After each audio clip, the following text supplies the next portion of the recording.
Olá, sou o professor Geisel Pires Carvalho, professor de História, e esse é o nosso canal Educa Mais Serrano. Deixe seu like, inscreva-se no nosso canal e ative o sininho de notificações. Nesse nosso encontro de hoje, nós abordaremos as revoluções na Inglaterra. Um conjunto de conflitos que culminaram no que a história conhece como a Revolução Inglesa. Mas antes de enfocar diretamente nesse processo que culminou na Revolução Inglesa, nós falaremos um pouco da história que antecedeu esse momento, certo? Para podermos compreender o que de fato foi a Revolução Inglesa. Foi na Inglaterra, é bom lembrar isso, foi na Inglaterra que surgiram as primeiras transformações, as grandes transformações nas estruturas políticas e sociais que caracterizaram as sociedades europeias da Idade Moderna. E são essas transformações que integram o longo processo que é conhecido como Revolução Inglesa. A Revolução Inglesa é um período que vai de 1642 a 1689, que a grosso modo é a revolução que vai transformar a Inglaterra de uma monarquia absolutista para uma monarquia parlamentarista, né? A Inglaterra vai após a Revolução Inglesa, a Inglaterra vai deixar de ser uma monarquia absolutista para se tornar uma monarquia parlamentar, certo? E para compreender esse processo é importante conhecer um pouco do que aconteceu antes desse momento. A monarquia absolutista inglesa. O absolutismo inglês ele teve início com o rei Henrique VII, que viveu de 1457 a 1509 com o final do seu reinado. Ele foi o fundador da dinastia dos Tudor. Henrique VII assumiu o trono ao final das Guerras das Duas Rosas, um conflito que durou de 1455 a 1485. É uma guerra e tem-se um período de 30 anos, mas que nós chamamos de guerras intermitentes. E o que é isso? São conflitos que ora paralisam, ora recomeçam, não é um conflito que durou 30 anos de forma ininterrupta, né? É uma guerra que chamamos de guerra intermitente. E esse conflito da Guerra das Duas Rosas é um conflito que foi provocado por disputa pelo trono inglês por duas poderosas famílias da nobreza, os Lancaster e os York, que eram também grandes proprietários de terras. A Guerra das Duas Rosas recebeu esse nome por conta dos brasões que se referia às duas famílias. No caso, a família Lancaster tinha o brasão com uma rosa vermelha e os York com uma rosa branca. Lembrando que durante esse período que antecedente à Guerra das Duas Rosas, o trono inglês foi conduzido por membros da família Lancaster e por membros da família York, certo? Então é Henrique VII que vai com Henrique VIII, o absolutismo inglês vai viver seu apogeu e vai ser dado continuidade por seus herdeiros. A dinastia dos Tudor, que vai ser fundada por Henrique VII, e o jogo de interesses entre os burgueses, que é um grupo social que vai ganhar notoriedade nesse período na Inglaterra, vai começar a ganhar notoriedade, crescer, se fortalecer, e a nobreza, né? No caso, os grandes proprietários de terra. Então, Henrique Tudor, né, que veio a se tornar Henrique VII, ele tinha laços com os Lancaster e os York.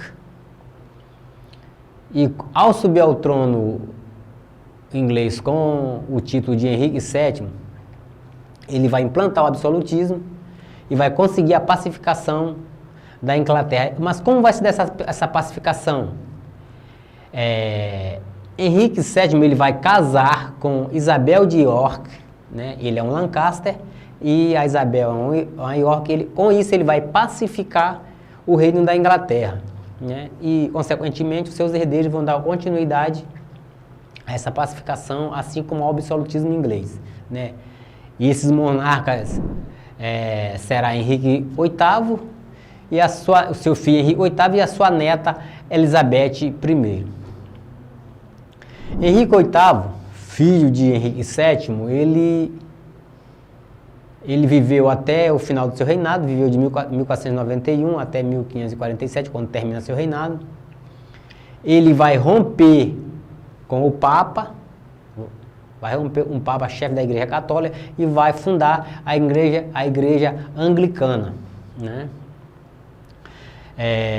Isso vai gerar um conflito lá na frente e veremos na segunda parte, né, desse conteúdo, quando entraremos diretamente na parte que diz respeito à Revolução Inglesa propriamente dita.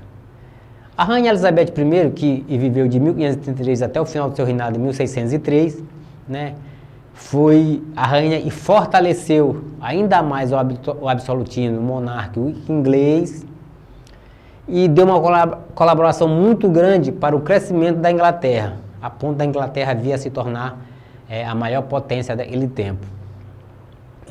Foi com a Rainha Elizabeth que a Inglaterra deu início à sua expansão marítima, né, a expansão colonial por meio das grandes navegações, né? Foi com a Rainha Elizabeth que a Inglaterra vai colonizar a América do Norte, né? E é com ela que vai acontecer a legalização da pirataria, né? Ela vai dar apoio aos atos de pirataria, né? E o que seria isso? Seria uma concessão real que os piratas, chamados de corsários, tinham para atacar navios inimigos e saquear esses navios, principalmente metais preciosos que era de grande valia naquele tempo, certo? Então, a dinastia dos Tudor. E o que é dinastia? A dinastia é uma sucessão de reis e rainhas que pertencem a uma mesma linhagem familiar, né? Então, no caso, a dinastia dos Tudor, que foi fundada por Henrique VII,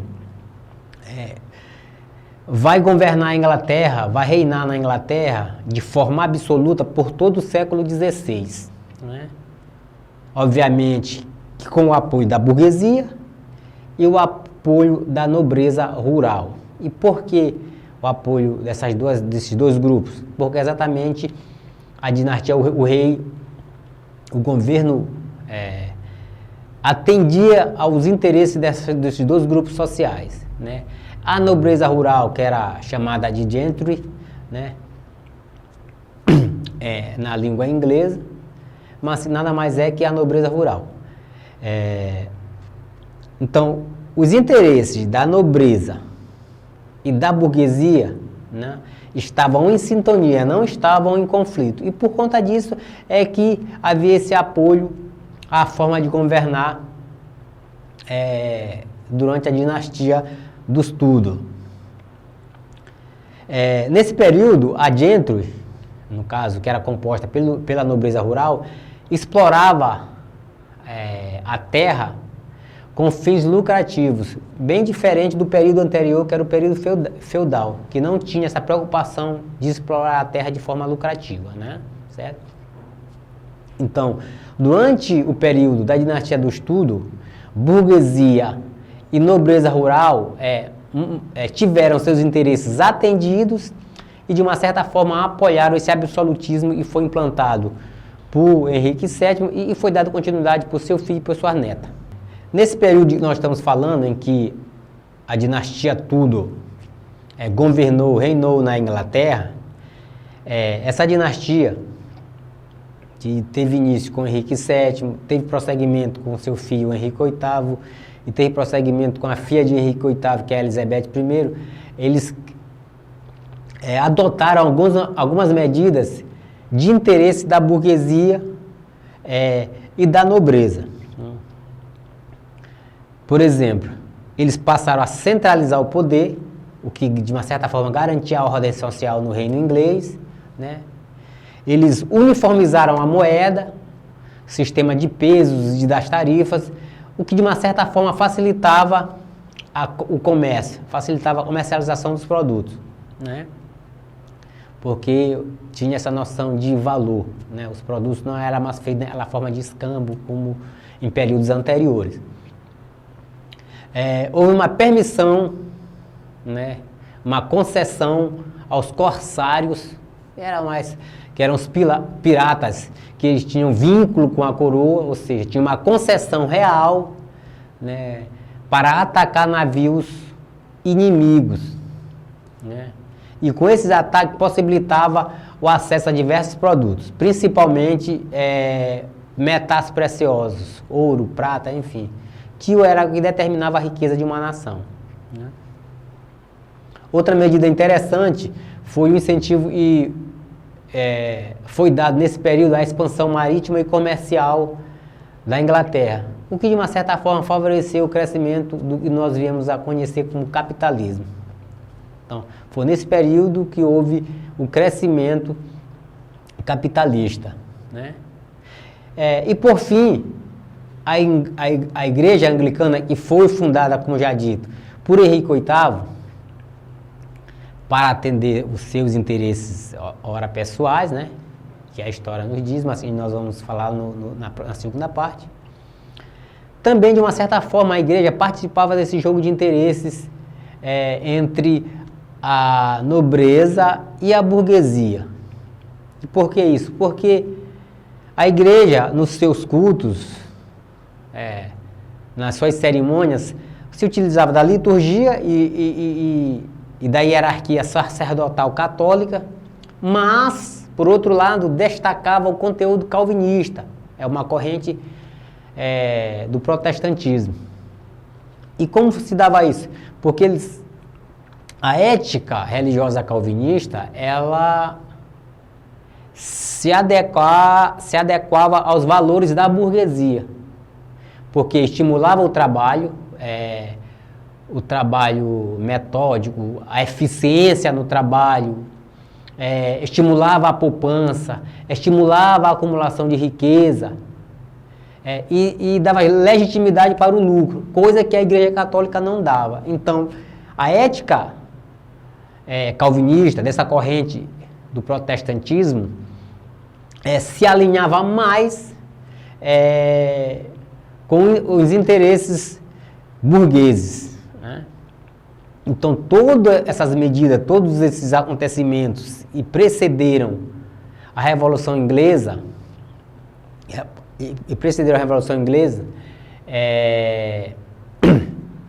vão ter efeitos durante a Revolução, que vai transformar a Inglaterra numa monarquia absolutista, numa monarquia parlamentar. E, por fim, a morte da rainha Elizabeth I. E o que tem a ver a morte da rainha Elizabeth I em tudo isso? É exatamente isso que nós veremos na segunda parte do conteúdo que trata das revoluções na Inglaterra, que trata da Revolução Inglesa. Certo?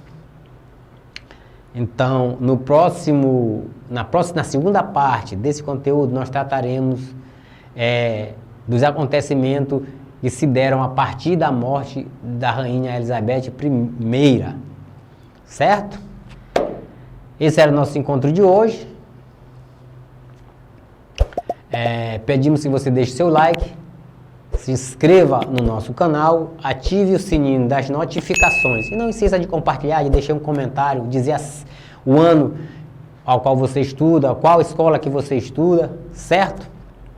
Muito obrigado e até o nosso próximo encontro.